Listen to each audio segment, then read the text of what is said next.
রাসূলের চারজন চাচা ছিলেন, আবু লাহাব, আবু তালিব, আমিরে হামজা, হযরত আব্বাস রাদিয়াল্লাহু তাআলা আনহুমা। এই চারজন চাচাই রাসূলকে কলিজা দিয়ে ভালোবাসতেন।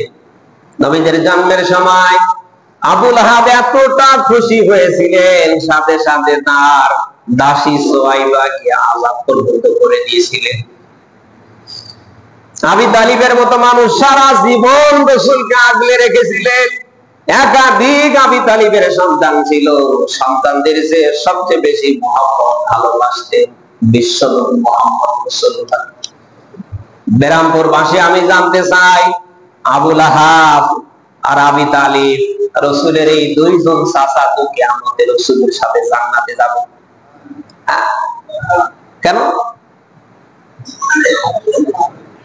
যারা রাসূলকে নিয়ে কি মুহাব্বত করেন, জেলাপিতে, কর্মা, পোলাও, মিলাদে, কিয়ামে, রবিউল আউয়াল মাস আসলে ঈদে মিলাদুন নবী উদযাপন করে, আমি তাদের বলছি রাসূলের অনুকরণ অনুসরণ যদি 100-তে 100 আপনি আপনার জীবনে নিতে না পারেন, এটা যদি প্রয়োগ করতে না পারেন, কিয়ামতের কঠিন মুসিবতের দিনে আবু লাহাব, আবু তালিব যেখানে, আমার আল্লাহ আপনাকেও দেবে সেখানে। অপর সিস্টেম দেখুন, রাসূলের আর দুইজন চাচা, হযরত আমিরে হামজা রাদিয়াল্লাহু তাআলা আনহু, হযরত আব্বাস রাদিয়াল্লাহু তাআলা আনহু, তারা আবু তালিবের মতো, আবু লাহাবের মতো রাসূলকে মুহাব্বত করত, ভালোবাসতো। কিন্তু শুধু মুহাব্বত ভালোবাসা দিয়েই তারা শেষ করেনি, বরং রাসূলকে 100-তে 100 অনুসরণ তারা জীবনে করেছিল।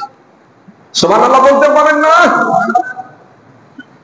আমিরে হামজা, হযরত আব্বাস রাদিয়াল্লাহু তাআলা আনহু শুধু রাসূলকে ভালোবেসেই যাননি, বরং রাসূলের আদর্শ পেয়ে তারা 100-তে 100 খুশি ছিলেন।